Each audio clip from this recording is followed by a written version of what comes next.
Welcome to my soul tribe. My name is Miriam Rose. If you like this video, please make sure to subscribe, set your bell on all, like, comment and share, as I really appreciate all of your support. Now let's get on with the video.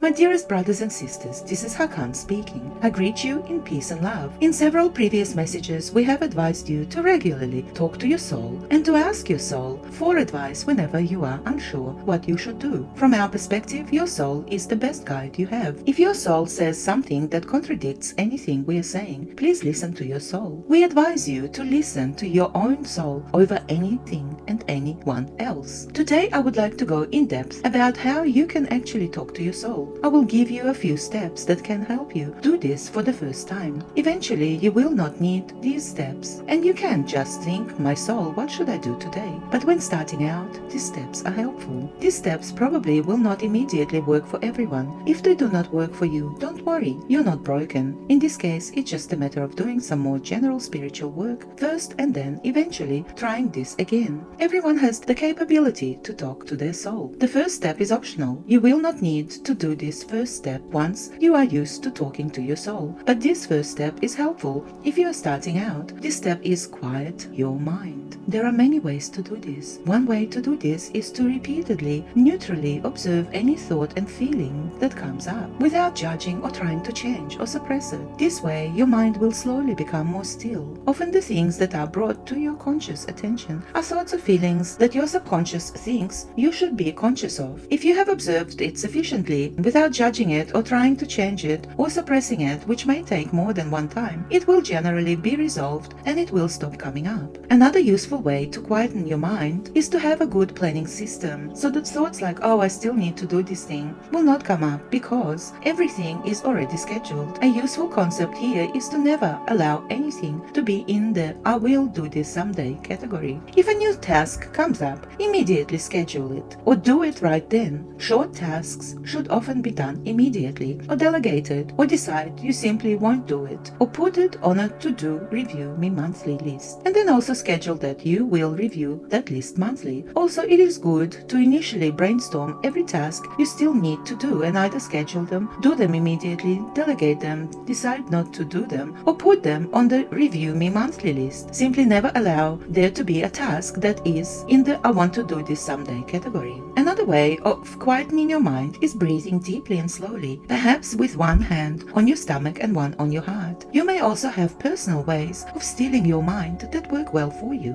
Once you're sitting comfortably with a quiet mind, the second step is to say or think, my stomach, what do you want to eat next meal? Then listen, the very first thing that comes up is the answer from your stomach. It will answer in your regular inner voice, but the answer will be from your stomach. This is you telepathically talking to your stomach, which has a consciousness of its own. However, the answer from your stomach won't feel like telepathic contact, even though it is. It will just feel like your inner voice talking to you. Believe that the inner voice answer is actually from your stomach. Don't overthink it. Don't start rationally thinking about if this really was the answer from your stomach. Just ask the question, listen to the very first thing that comes up, and that's your answer. That's it. If you don't hear anything in this step or in the next steps, then I would advise you to just keep doing general spiritual work and to try again in perhaps half a year or so. Junia and I have given a number of suggested spiritual practices in our Path series, such as Hakann the breathing path and Hakann the observation path. In the meantime, you can still get guidance from your soul by following your intuition, which comes from your soul, although don't confuse emotional or egoic preferences for intuition. The third step is to think or say, my heart, what do you think I should do today? Again, listen to the very first thing that comes up. Finally, the fourth step is to think or say, my soul, what do you think I should do today? Again, listen to the very thing that first comes up. And again, this will probably not feel as earth-shaking as perhaps you had imagined it would be, but it still is real. And that's it. If you get an answer in step 4, you have officially talked to your own soul. Congratulations! Relatively few Earth humans have ever achieved this. Being able to talk to your soul is incredibly useful. From my perspective, it is your ultimate guide. It may be smart to hang a note somewhere in your living space to remember to talk to your soul at least every week,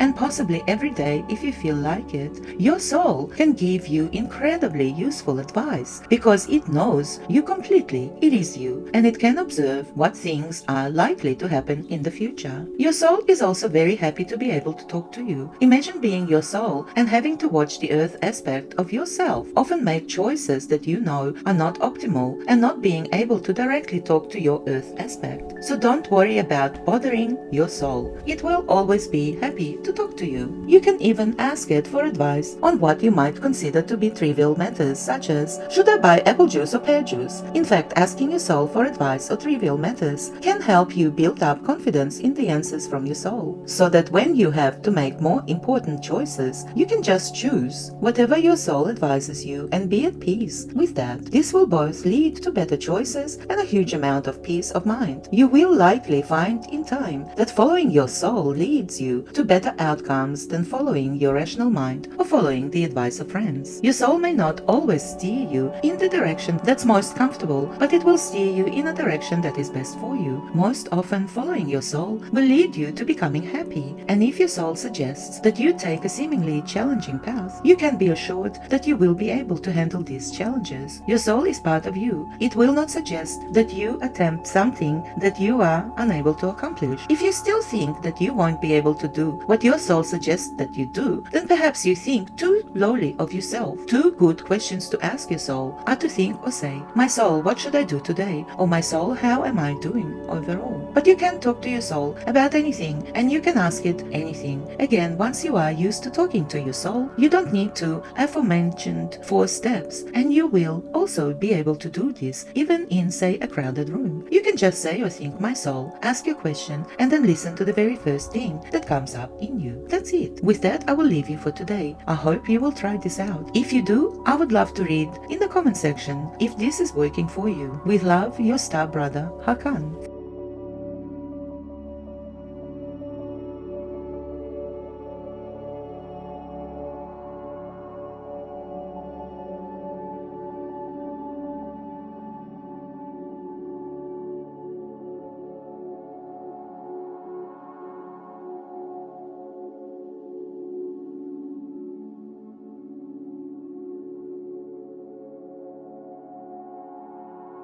Thank you so much for watching, and I would love to read all your comments in the comment section below. Have you ever talked to your soul? Will you try this exercise? I would love to know. And if you enjoy celebrity news, then please visit my other channel called Miriam Rose. With absolute love and light, cosmic kisses to everyone. Till next time, bye for now.